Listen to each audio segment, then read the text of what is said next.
အဓိကပြဿနာပုံပဲပြောကိုဝင်လုပ်ရမယ်ကိစ္စကဒီကဝင်ပြီးတော့ဘော့ဖလောကဒါလေးတစ်ခုပဲဒါလေးနဲ့ဆန်းကြည့်လိုက်ရင်အမှန်တန်ထူးခြားတဲ့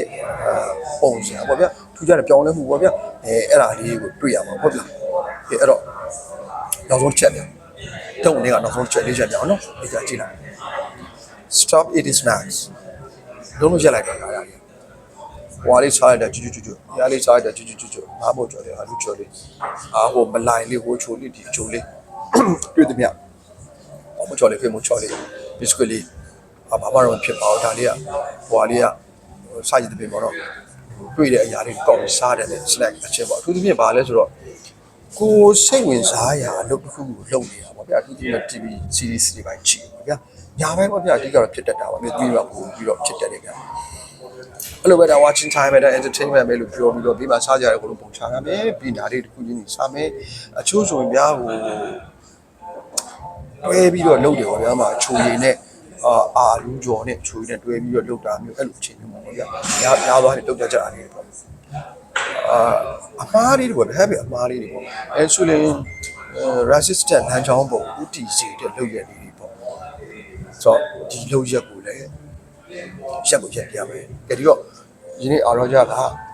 insulin resistant သမားရဲ့ insulin sensitive ပြန်ဖြစ်ဖို့အတွက်တွားရမယ်လမ်းကြောင်းပေါ်မှာကျူတော့ရှိတယ်အဲ့မှာတော့၄ချက်ပြပြသွားတာပါတော့၄ချက်ထဲမှာ stop လုပ်ရမှာက၃ချက်ပါcarb က control လုပ်ရမှာပါ stop လုပ်ရမှာမဟုတ်ပါဘူးဒါဆိုရင်တော့ဒီနေ့ insulin sensitive ပြန်ဖြစ်ဖို့အတွက်တွားတဲ့လမ်းကြောင်းပေါ်မှာ natural way နဲ့တွားတာเนาะလမ်းကြောင်းပေါ်မှာရှောင်းရံပေါ့ဗျာပြောရရင်เนาะရှောင်းရံအချက်၄ချက်ကိုအားကြအနေနဲ့အသေးအချာလေးပေါ့ရှင်းပြပေးတော့တာဖြစ်ပါတယ်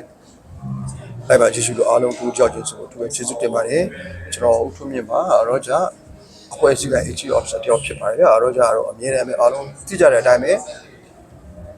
အားလုံးသောလူများကိုနာတာရှိယောဂအပေါင်းကနေကင်းဝေးစေရေးအဲဆိုတဲ့ resistant ဇီဝကမ္မ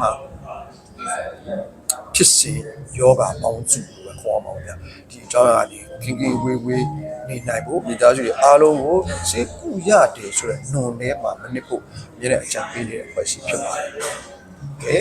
ဒါဆိုတော့ကျွန်တော်တို့ဆောင်းရံပေါ့ဗျာပြောရမယ်2ပေါ့နော်ဆောင်းရံချက်လေးကျွန်တော်တက်ကြည့်လိုက်အောင်ဆောင်းရံကလည်းအချက်၄ချက်ပဲဖြစ်ပါတယ်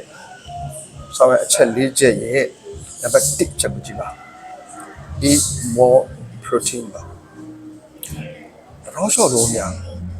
ပြီးကြတဲ့အနည်း50လုံးပဲပြောရပါမယ်နော်ပြန်ပြီးပေါ့ပြောရင် protein စားဖို့အမှန်တန်အားနည်းခဲ့ကြတယ်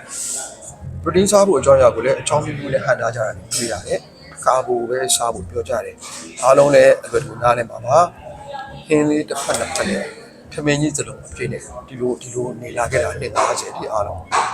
ထမင်းစားမှရှိမယ်ထမင်းကမှအဆင်ပြေမယ်ထမင်းကမှဘိုက်ဝမယ်စားကြည့်တယ်ပေါ့ဗျာဒီလိုပေါ့အယူဆအမားလေးတွေနဲ့နေလာခဲ့တဲ့နှစ်50လုံးတော့ပါဒီနေ့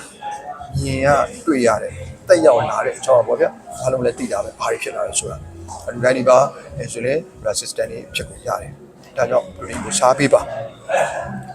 protein ကအစာခံလိမ့်မယ်စာချက်လုံးမှုကိုနှိကွေးစေလိမ့်မယ်နောက်တစ်ခုခန္ဓာကိုယ်ရက်တည်ဖို့အတွက်ဖွင့်ထားဖို့အတွက်ခန္ဓာကိုယ်ချက်ခံဖို့အတွက်ခန္ဓာကိုယ်ရဲ့ muscle တွေပေါ့ဗျာပြောရရင်တိဆောက်တယ်ပေါ့ခန္ဓာကိုယ်ဒီတိဆောက်တဲ့နေရာမှာ protein ကဖြစ်မနေပေါင်ရမှာပဲဒီထဲမှာ amino acid ဆိုတဲ့ခေါင်းစဉ်အောက်ကနေပြီးတော့လူကိုအကျိုးပြုမဲ့မျိုးကွဲပေါင်း20ကျော်ဗျာဒါနဲ့ခန္ဓာကိုယ်အကျိုးပြုရတယ်ဒါကြောင့်အရင်က drop shot လုံးအနှစ်50လောက် protein deficiency ဘောကနေနေလာခဲ့တဲ့ကျွန်တော်တို့ဒီနေ့ protein ကိုစားပြီးပါတင်းတင်းလျောက်ပတ်တဲ့ protein ကိုစားပါမိမိကတချို့ကပြောတယ်ဒါအညီစားလို့မရအောင်ဝါရီစားလို့မရအောင်ဖြူတွေစားလို့မရအောင်စားရှိသမီးပေါ့ဗျာမိမိပြောတာပေါ့ဟောမီလေးကလူနာဖြစ်သွားပြီတဲ့ကြောက်ကပြက်လောက်တဲ့အထိကြောက်ကပြက်နေတဲ့လူနာဖြစ်သွားရင်တော့မှန်တာပေါ့ဗျာ remedy ကိုစားတဲ့တော့ပုံလေးဖြစ်မှာဘယ်လိုလုပ်ကောင်းတော့မှာအဲ့ချာတော့ဒါမှန်ချင်းနေပါပဲဒါမှန်ပုံမှန်ပါပဲဒီဆိုရင်ရပါမှုစတင်တဲ့သူလောက်မှဆိုတာပြဿနာမရှိပါဘူးစားကြရရှိတဲ့အစားအစာယူကြရှိတဲ့ protein ကိုအဆင်ပြေတဲ့အခြေအနေအဆင်ပြေတဲ့ပုံစံကနေယူပါအသားငါပဲဥအဲ့ဒီအခြေခံတွေပေါ်ကနေမျိုးစုံယူလို့ရပါတယ် vegetable တွေကနေလည်းယူလို့ရပါတယ်ဒီတနေရာတစ်ခုတည်းကမှ protein ကရတာမဟုတ်ပါဘူးဘာပဲဖြစ်ဖြစ်အားရကြအနေနဲ့တိုက်တွန်းခြင်းနဲ့ဆောင်ရပါဗျာဆောင်ရရဲ့ number 1အချက်ဖြစ်တာက protein လေးတွေနဲ့စားပြီးပါဆောင်ရပါနော် ဒါဆိုဆောင်းရံနံပါတ်1ပြီးပါပြီဆောင်းရံနံပါတ်2ကိုကြည့်ပါဆောင်းရံနံပါတ်2မှာက